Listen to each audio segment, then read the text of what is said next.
السلام علیکم پیارے بچوں، میں ہوں آپ کی ٹیچر تطہیر فاطمہ۔ آج ہم پڑھیں گے جے پبلشرز کی اردو قاعدہ کا پہلا قدم۔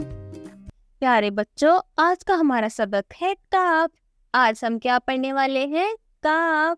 ویسے تو فے اور کاف کی شکلیں مختلف ہیں اور یہ جوڑی دار حروف بھی نہیں ہیں، لیکن پھر بھی ہم ان کو اکٹھا پڑھتے ہیں۔ فے کاف، فے کاف۔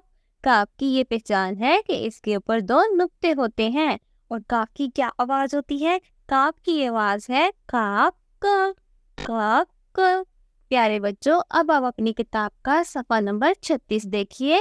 اس پر آپ کو کچھ الفاظ نظر آ رہے ہیں، تو آئیے ان الفاظ کو میرے ساتھ مل کر پڑھیے۔ کاف کا کینچی، کاف کا کینچی، کاف کا کلفی، کاف کا کلفی، کاف کا قلم، کاف کا قلم۔ پیارے بچوں، اب ہم سیکھیں گے کہ حروف تہجی کے حرف کاف کو کیسے لکھتے ہیں۔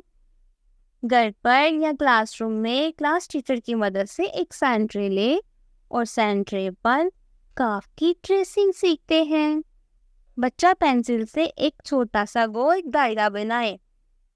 یہ کاف کا سر ہے، اور پینسل کو نیچے کی طرف لاتے ہوئے نون کی طرح کی گولائی بنائے اور آخر میں دو نقطے بنائے، تو یہ بن گیا ہے کاف۔ پیارے بچوں، اب آپ میرے ساتھ ایک پیاری سی نظم بولیے۔ قلم سے ہم لکھتے ہیں، کلفی میٹھی کھاتے ہیں، ننھے منھے خوش ہو جاتے ہیں۔